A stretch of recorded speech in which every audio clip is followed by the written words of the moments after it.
पिछले कुछ दिनों से आईटी सेक्टर के दिग्गज शेयरों में जमकर तेजी देखने को मिल रही है।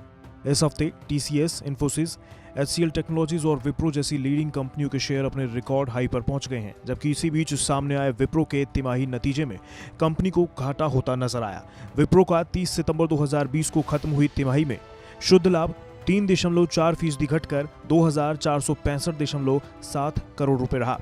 कंपनी का शुद्ध लाभ इससे पिछले कारोबारी साल 2019-20 की दूसरी तिमाही में 2,552.7 करोड़ रहा था।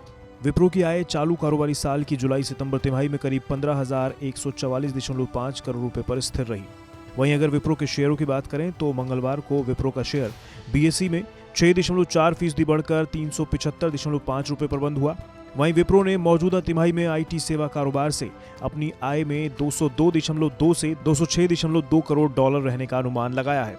यह तिमाही के आधार पर 1.5 से 3.5% वृद्धि को बताता है। वहीं पिछले हफ्ते आईटी सेक्टर की कंपनी टाटा कंसल्टेंसी सर्विसेज यानी टीसीएस के शेयरों को बायबैक करने की घोषणा के बाद अब विप्रो ने भी बायबैक की मंजूरी दे दी है। विप्रो ने मंगलवार को शेयर बाजार को दी सूचना में बताया कि उसके निदेशक मंडल ने 9,500 करोड़ रुपए के शेयर बायबैक योजना को मंजूरी दे दी है। कंपनी ये बायबैक 400 रुपए प्रति शेयर के भाव पर करेगी। लेकिन क्या आप जानते हैं कि आखिर क्या होता है बायबैक? दरअसल आमतौर पर निवेश के लिए निवेशक को कंपनी का शेयर खरीदना होता है, लेकिन जब कोई कंपनी बायबैक लेकर आती है तो इसमें उल्टा होता है। बायबैक में कंपनी अपने ही शेयर निवेशकों से वापस खरीदती है।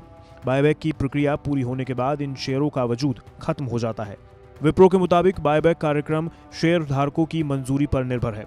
शेयर धारकों से मंजूरी डाक मतपत्रों के जरिए ली जाती है। इसके तहत 400 रुपए प्रति इक्विटी के भाव पर 23.75 करोड़ शेयर का बायबैक किया जाएगा। इस प्रकार ये कुल 9,500 करोड़ रुपए तक का होगा। ये कंपनी की 30 सितंबर 2020 की स्थिति के अनुसार चुकता शेयर पूंजी का 4.16% है। वहीं अगर बायबैक को लेकर एक्सपर्ट्स की माने तो उनके मुताबिक अगर आपको लगता है कि कंपनी के अच्छे दिन खत्म होने वाले हैं तो बेशक बायबैक के जरिए आप कुछ मुनाफा कमा सकते हैं, लेकिन अगर आप लॉन्ग टर्म के लिए निवेश कर रहे हैं तो आपको इससे बचना चाहिए। दरअसल किसी बायबैक की सबसे बड़ी वजह कंपनी की बैलेंस शीट को संतुलित करना होता है।